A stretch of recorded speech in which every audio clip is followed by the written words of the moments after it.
comment ça va? Bienvenue dans la quatrième et dernière vidéo du 9e chapitre des vidéos Crystal Clear Electronics. Ambrose est ici avec moi. Et dans la vidéo précédente, nous avons vu comment le microcontrôleur est connecté au dispositif de programmation. Le programme s'appelait OS Kisses. En un jour, Maintenant, il est temps de connecter le programmateur à notre ordinateur et de charger le programme sur le microcontrôleur pour faire clignoter notre LED. Merci Peter. Tout d'abord, commençons par l'alimentation. La solution sera simple, car l'un des adaptateurs peut fournir une alimentation stable de 5V pour le microcontrôleur. De la même manière, le circuit 7805 appris précédemment, il génère l'alimentation de 5V requise par le microcontrôleur et connecte la tension aux bonnes broches du microcontrôleur via la plaque de prototypage. On peut connecter une tension d'alimentation à l'entrée du circuit d'alimentation de plusieurs manières. Le fait est que la tension doit être comprise entre 7V et V, la plage idéale étant entre 7V et 12V. On peut connecter l'adaptateur DC, si sa fiche est correcte, à la prise marquée J2, ou on peut connecter une batterie de 9V aux bornes, à vis verte marquée J1. Ces cas ont leurs inconvénients, car il n'y a pas de limite de courant dans le système. Un court-circuit indésirable ou des composants mal connectés peuvent endommager quelque chose. La situation idéale serait de pouvoir fournir la tension pour la borne J1 à partir d'une alimentation de laboratoire et de régler la limite de courant de l'alimentation à une petite valeur au début, environ 70 à 100. Quand on connecte l'alimentation, il faut faire attention à la polarité. L'adaptateur contient également une diode en série sur l'entrée d'alimentation. Donc en cas de connexion inversée, le courant ne circulera pas. Rien ne sera endommagé, tandis que, dans le cas d'une polarité correcte, une LED verte s'allumera sur l'adaptateur. quelle solution allons-nous choisir exactement? L'alimentation peut être connectée à la borne verte J1. On règle la limite de tension entre 7 et 12 volts et la limite de courant entre 70 et 100 milliamps. Mais on préfère simplement brancher notre alimentation sur le connecteur J2. Ce sera 12 volts et la limite de courant sera correcte. Laisse le degré. Qui a tué Peter? Peter, s'il te plaît, branche le connecteur dans la prise et l'autre extrémité dans l'adaptateur, qui va ensuite transmettre l'alimentation au microcontrôleur. Qu'est-ce qu'on doit voir? Comment peux-tu vérifier que tout est fait correctement? Je l'ai connecté et on peut voir que la LED verte s'allume, ce qui signifie qu'elle reçoit de l'énergie. Donc la LED verte nous montre que tout va bien avec l'alimentation. Notre alimentation fonctionne correctement. Le connecteur USB sur l'adaptateur sera utilisé dans les parties suivantes du programme. On n'en aura pas besoin cette fois. Assure-toi que la section de la rangée de broches à côté du connecteur USB n'est pas connectée à quoi que ce soit sur la plaque de prototypage pour le moment.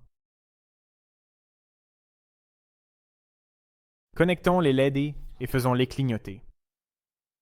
En fait, nous avons déjà connecté une LED avec quelques petites modifications. Connectons une LED et la résistance de 330 ohms entre la broche PA0 du microcontrôleur et la masse pour que la LED s'allume plus tard quand 5V apparaît sur la broche. En cas de polarité inversée, la LED ne s'allumera pas. Tu peux aussi voir le schéma. La partie matérielle de notre appareil est maintenant terminée. Maintenant vient l'étape importante de chargement du firmware qui fera fonctionner le microcontrôleur comme prévu. Mais qu'est-ce qu'un firmware? Le microcode qui fonctionne avec le microcontrôleur s'appelle le firmware.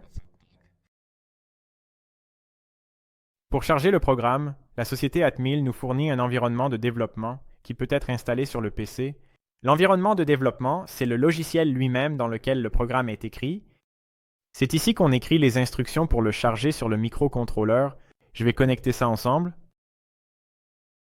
Tu as déjà vu dans la vidéo précédente que le programmateur est connecté à l'adaptateur avec le connecteur JTAG. Et maintenant, tu passes à l'étape de connecter le programmateur lui-même au port USB.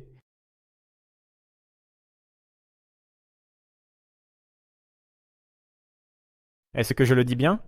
Oui, en effet. Pendant le cursus, nous allons utiliser la version v6.2.163 de l'Atmel Studio, qui peut être téléchargée depuis le site web du cursus. Microchip développe continuellement le logiciel Si tu le sens comme ça, tu peux aussi utiliser la dernière version du logiciel. Cependant, dans ce cas, nous ne pouvons pas garantir que les programmes d'exemple fonctionneront sans erreur à cause de problèmes de compatibilité. Si tu as des problèmes pendant le téléchargement ou l'installation, tu peux trouver un guide détaillé sur le site web du cours à la partie actuelle. Sur le site web à www.actualis.chu. Je sens que le moment est venu de télécharger notre logiciel, ou plutôt le firmware, pour notre microcontrôleur. Oui.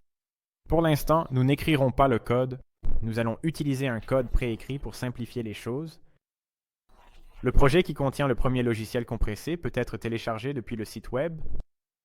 Comprendre ce code logiciel et écrire notre propre code ne commencera que dans les parties ultérieures du cours. Cependant, maintenant, nous allons apprendre comment nous pouvons télécharger le code sur le microcontrôleur. Le microcontrôleur utilise le code lui-même. Après avoir simplement décompressé le fichier, procède à l'ouverture du fichier de solution CE9 1 LED blink_delay d'Atmel Studio. Assure-toi que les broches du microcontrôleur reçoivent la bonne tension d'alimentation et que le programmateur est bien connecté au microcontrôleur. Connecte le programmateur à ton ordinateur. Si c'est la première fois que tu programmes l'appareil, choisis définitivement le menu Outils puis l'option Programmation de l'appareil.